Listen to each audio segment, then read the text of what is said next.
Hi guys, today I would like to present the final part of the build log for the MIG-17 FRESCO C from ammo in 1:48 scale. After nearly 3 months it's finally finished. Here are a few preview images of the final result. If you like it, I would be delighted if you subscribe. Just click the button below and you will always be up to date with current and upcoming projects on my channel. I hope you enjoy it. Let's get started.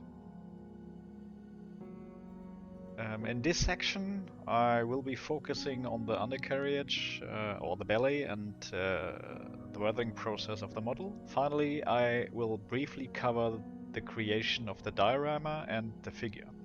Unfortunately, I didn't record much video footage of this part, so it's more of a rough overview. If you would like, I would be happy to go on into a bit more detail on these aspects in the next project. Once we have finished the painting, we will continue assembling the model and attach the air brakes. During the subsequent steps, I often found myself wondering whether this was the right decision, as unfortunately I kept tearing the flaps off again and had to carefully reattach them. It's better to fit them at the end, that will save you a lot of hassle.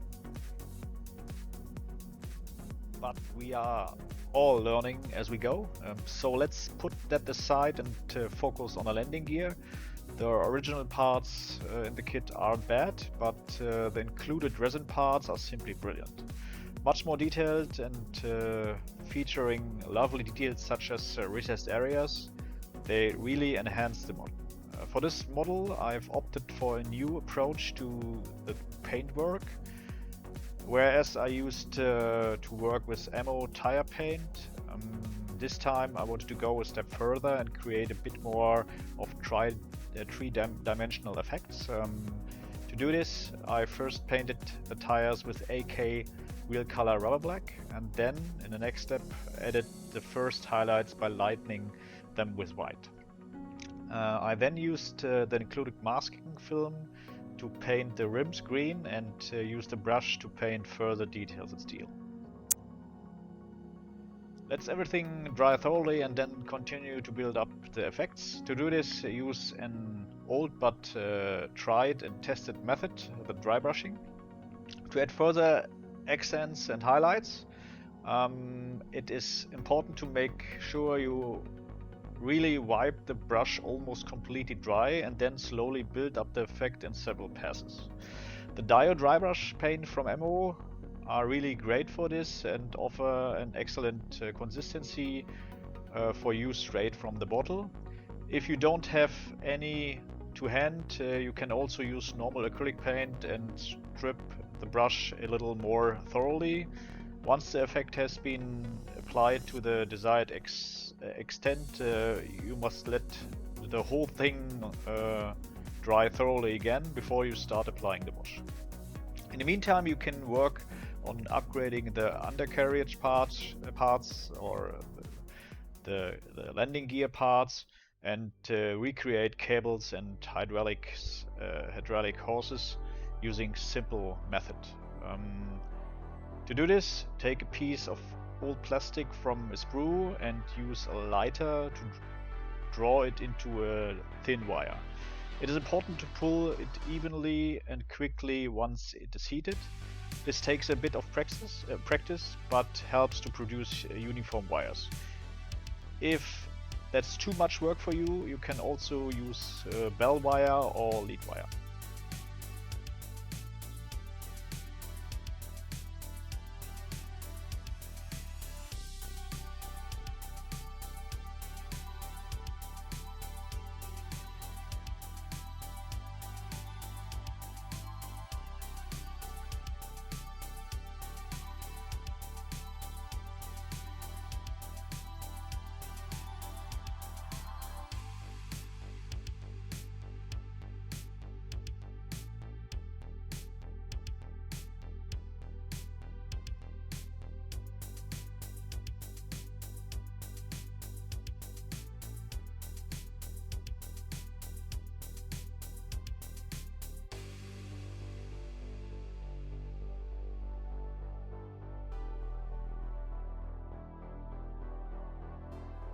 If you are using the plastic version, it's naturally easier to glue it to the chassis.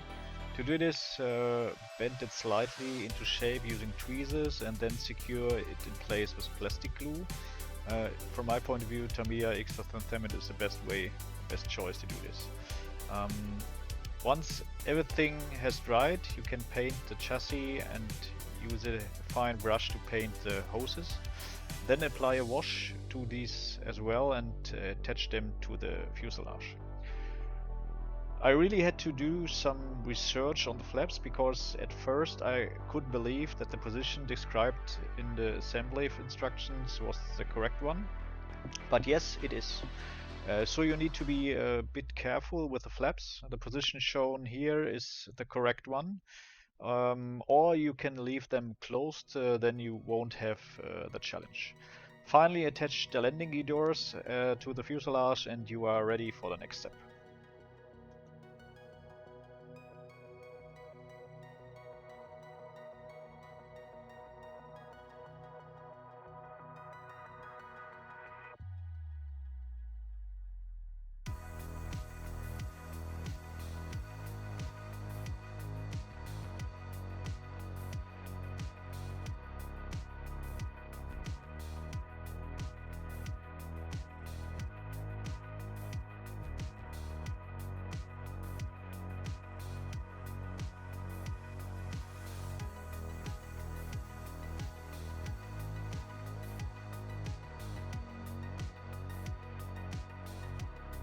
Let's now turn to the main topic of the video, weathering the model.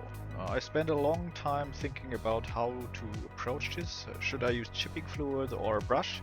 After much deliberation, I decided on the brush method. Well, it does take a bit longer, but it gives me more control over the effect. But before we go to that, I wanted to try out the new Missing Link products from Ammo, and despite my initial skepticism, I was impressed by how user-friendly they are. They are easy to apply and can be completely removed with water. So I decided to use these new pens to create dirt and grime deposits on the lower fuselage. Simply place the pen on the desired spot, draw a line and blend it out with a brush dipped in water. If you want to intensify the effect, simply repeat this process. If you want to apply several shades on top of each other, you should apply a coat of clear varnish first and apply the next layer of color the following day. This gives you full control over the effect and allows you to create clean transitions. With a clear varnish, however, you must also bear in mind that it can dissolve the missing link colors again, so don't work with it when it is too wet.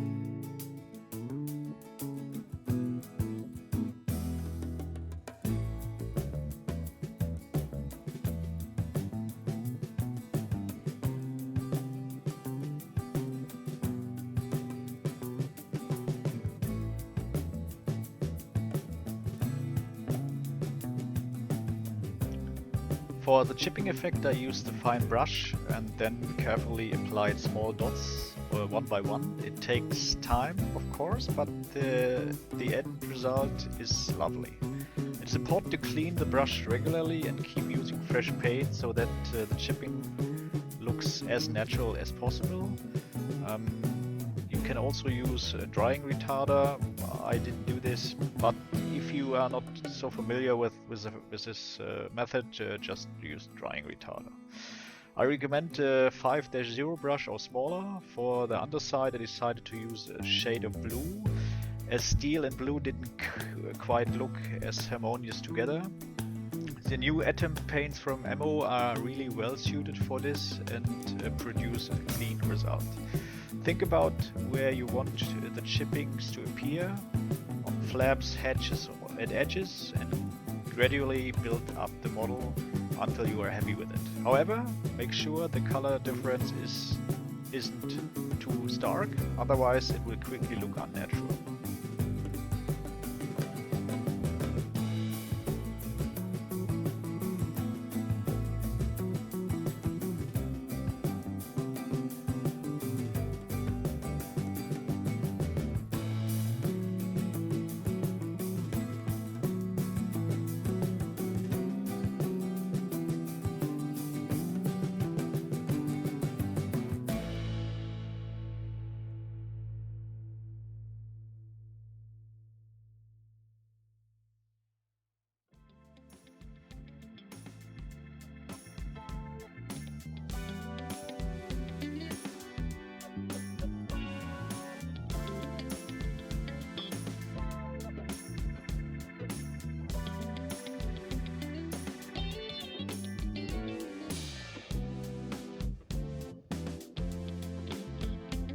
And yes, don't worry, it often looks a bit odd at first. The effect literally has to be modeled, and that is not something you can do in an hour.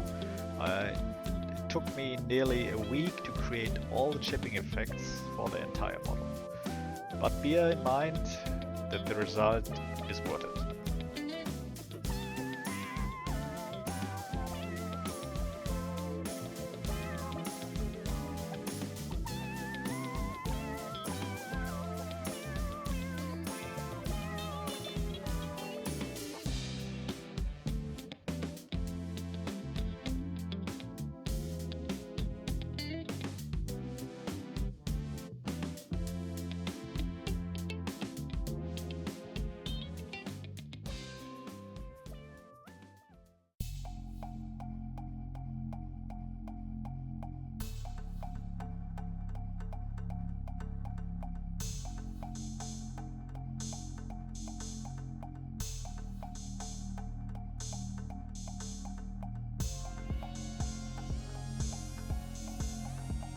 So, as I didn't want to just plonk the model down on its own, I decided to build a small diorama or vignette. Think carefully about how the model will look best, as many modelers get bogged down with a diorama. If it is too big or the proportions are off, it can quickly look unattractive. It's best to take an sheet of an A4 paper and do a few layout tests until you are happy with it. I wanted to build a Syrian airfield using typical Soviet concrete slabs. To achieve this, I used the typical Soviet airfield slabs as a template and cut cork sheets to dimensions of 35 to 100 millimeters. I then worked on these with a putty knife and painted them in concrete color. Afterwards, I applied static grass and ground texture and painted them, or the diorama, with airbrush and brush. Colors you can see in the description.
I also ventured into uncharted territory with this figure and opted for the so-called glazing method for the first time. I think the result is quite impressive and has shown me that beautiful figures can be painted even in 1:48 scale. It takes time, and you really should set aside the time for it. If you would like, I can go into a bit more detail about painting figures next time. I hope you enjoyed it. Have fun with your modeling. See you next time.